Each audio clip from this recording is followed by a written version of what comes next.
Assalamualaikum warahmatullahi wabarakatuh.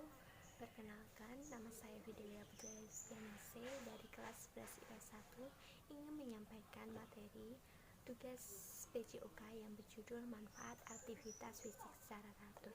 Nah, ini kesehatan ini sangat penting dan utama dalam kehidupan kita. Oleh karena itu kita harus menjaga sebaik-baiknya dan memelihara untuk kesehatan tubuh kita. Nah, di sini kesehatan pribadi adalah kesehatan yang berhubungan dengan diri kita sendiri dan lingkungan di sekitar kita. Nah, hal yang mempengaruhi kesehatan pribadi itu antara lain aktivitas fisik atau olahraga, yaitu pola makan, gizi, itu istirahat, dan penyakit. Di sini pola hidup sehat adalah gaya hidup yang memperhatikan segala aspek dan kondisi kesehatan tubuh kita, mulai dari aspek makanan, minuman, nutrisi yang dikonsumsi kita setiap harinya. Langsung saja kita lanjut membahas bagaimana pola hidup sehat yang ditinjau dari beberapa segi dan aspek. Yang pertama yaitu pola aktivitas fisik setiap hari. Yang kedua, pola dan kebiasaan makanan. Ketiga, pola istirahat. Keempat, penyakit. Dan kelima, kebiasaan buruk bagi kesehatan. Nah, yang pertama yaitu pola aktivitas fisik setiap hari. Nah, di sini mengapa aktivitas fisik atau olahraga itu sangat penting? Nah, kalau kita tubuh kita jarang berolahraga, itu akan mempengaruhi pola hidup kita. Dampaknya otot tubuh dan kekurangan oksigen sehingga membuat badan terasa pegal dan kaku. Akan membuat kerja otot tidak maksimal sehingga mudah capek, letih, lesu. Nah, oleh karena itu, mari kita ubah gaya hidup ke arah yang lebih sehat. Yang kedua, B. Aktivitas fisik dapat digolongkan menjadi tingkat-tingkatan. Yang pertama yaitu aktivitas ringan. Ya, contohnya berjalan kaki, menyapu lantai, mencuci baju, mencuci piring, mencuci kendaraan bermotor, duduk, dan mengasuh adik, nonton TV, dan lain-lain. Selanjutnya, aktivitas sedang. Contohnya itu berlari kecil, tenis meja, berenang, bersepeda, bermain musik, berjalan cepat. Nah, aktivitas ini membutuhkan tenaga intens atau terus-menerus. Selanjutnya, aktivitas berat. Ini berhubungan dengan olahraga dan membutuhkan kekuatan dan membuat berkeringat, yaitu contohnya berlari, bermain sepak bola, senam aerobik, bela diri, dan lain-lain. Yang C, manfaat jangka panjang dan partisipasi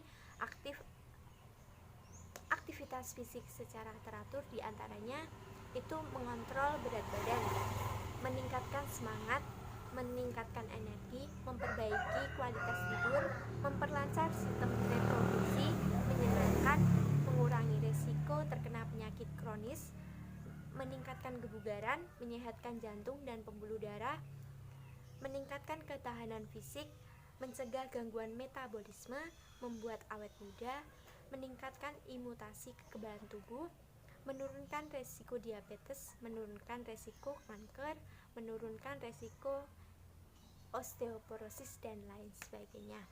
Nah, yang D yaitu aktivitas fisik atau olahraga yang benar. Nah, di sini ada 3 cara untuk mengetahui apakah olahraga kita itu benar atau tidak.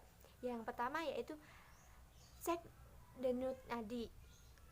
Kalau kalian itu bangun pagi itu harus cek denyut nadi, yaitu kalau normal 60 kali per menit. Jika setelah melakukan olahraga, pastinya denyut nadi akan bertambah. Kedua, ketika bangun pagi, apa yang kalian rasakan? Jika kalian badan terasa sakit dan pegal-pegal dan melakukan aktivitas menjadi malas, itu berarti ada yang salah. Ketiga, lakukan pemeriksaan tekanan darah dan suhu tubuh. Bandingkan hasilnya sebelumnya dan sesudah olahraga. Jika hasilnya berbeda, berarti ada yang salah dalam berolahraga. E yaitu porsi atau takaran aktivitas fisik atau olahraga. Nah, bagi orang dewasa disarankan untuk berolahraga 2,5 jam latihan aerobik tiap minggu dan Jaga latihan penguatan otot untuk 2 hari atau lebih.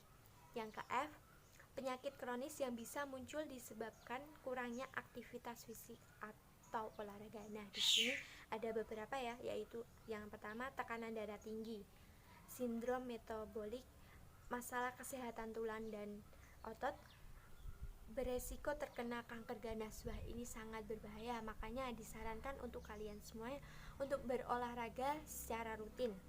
Sakit jantung, obesitas, diabetes tipe 2, depresi dan lain. Kedua, pola makan dan kebiasaan. Nah, di sini pola makan adalah cara yang ditempuh seseorang atau sekelompok untuk memilih makanan dan mengonsumsinya sebagai reaksi pengaruh fisiologis, psikologis, budaya dan sosial. Di sini pola makan yang baik adalah pengaturan makanan yang sesuai dengan kebutuhan tubuh kita. Nah, pola makan harus memperhatikan 3 aspek komponen yang sangat penting, yaitu jenis makanan. Nah, jenis makanan di sini ada zat gizi utama, yaitu karbohidrat, lemak, protein, vitamin, mineral. Selain itu, terdapat pula 2 zat gizi, yaitu air dan mineral. Nah, contoh dari protein itu tuh ada daging, ikan, susu, unggas, tahu, tempe, kacang-kacangan. Kalau lemak itu jenis makanannya minyak, lemak, keju, margarin, dan mentega. Karbohidrat itu ada nasi, jagung, sagu, roti, gula, madu, sirup, dan lain-lain. Nah, ini mineral ini ada kalsium dan besi. Nah, kalau kalsium itu ada susu, keju, es krim, ikan yang dimakan dengan tulangnya. Kalau besi itu ada hati, daging, telur, sayur hijau. Yang ketiga, pola istirahat. Istirahat dapat memulihkan kembali tubuh kita setelah kita melakukan aktivitas seharian. Istirahat bagi tubuh kita ada berbagai macam, yaitu tidur, bersantai, perubahan dalam aktivitas, menghilangkan tekanan-tekanan kerja, atau masalah-masalah lain. Faktor terpenting dalam istirahat adalah tidur. Nah, ini ada cara-cara untuk meningkatkan tidur yang baik. Yang pertama yaitu waktu tidur yang dianggap baik adalah 7-8 jam. Yang kedua, cara terbaik untuk meningkatkan tidur adalah dengan melakukan olahraga secara teratur. Tiga, jangan menyatukan ruang tidur dengan ruang kerja atau belajar. Pilih waktu yang tepat untuk tidur dan bangun di pagi hari. Aturlah kegiatan-kegiatan atau aktivitas secara rutin. Hindari makanan terlalu malam. Hindari bekerja terlalu berat. Akhiri hari dengan santai dan menghindari program-program TV. Lakukan jalan-jalan di waktu senggang. Lakukan mandi air hangat. Yang keempat, penyakit. Penyakit adalah suatu keadaan tidak normal dari tubuh atau pikiran yang menyebabkan ketidaknyamanan, disfungsi atau kesukaran terhadap orang yang dipengaruhinya. Penyakit ini dapat dibedakan menjadi 3 macam, yaitu penyakit menular yang disebabkan oleh kuman yang menyerang tubuh manusia. Contoh penyakit tersebut menular adalah antraks, beri-beri, cacar air, campak, dan lain-lain. Kedua, penyakit tidak menular, tidak disebabkan oleh kuman, tetapi disebabkan karena metabolisme tubuh. Contohnya batuk, sariawan, sakit perut, dan lain-lain. Ketiga, penyakit kronis. Penyakit ini yang dapat menyebabkan kematian pada penderitanya. Contohnya AIDS, serangan jantung, kanker, dan lain-lain. Kelima, kebiasaan buruk bagi kesehatan, yaitu merokok atau hidup dengan rokok. Nah, sekarang ini banyak sekali dari kalangan anak muda, anak kecil bahkan sudah merokok. Nah, dari hal yang negatif itu pastinya akan mengganggu kesehatan mereka ya, karena sudah kebiasaan mereka untuk merokok. Waktu untuk tidur tidak cukup. Konsumsi alkohol, malas olahraga, ini salah satunya kebiasaan buruk kita.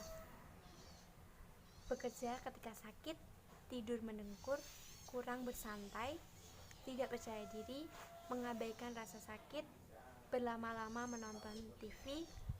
Cukup sekian dari materi manfaat aktivitas fisik secara teratur. Bila ada kata yang kurang berkenan, mohon maaf. Wassalamualaikum warahmatullahi wabarakatuh.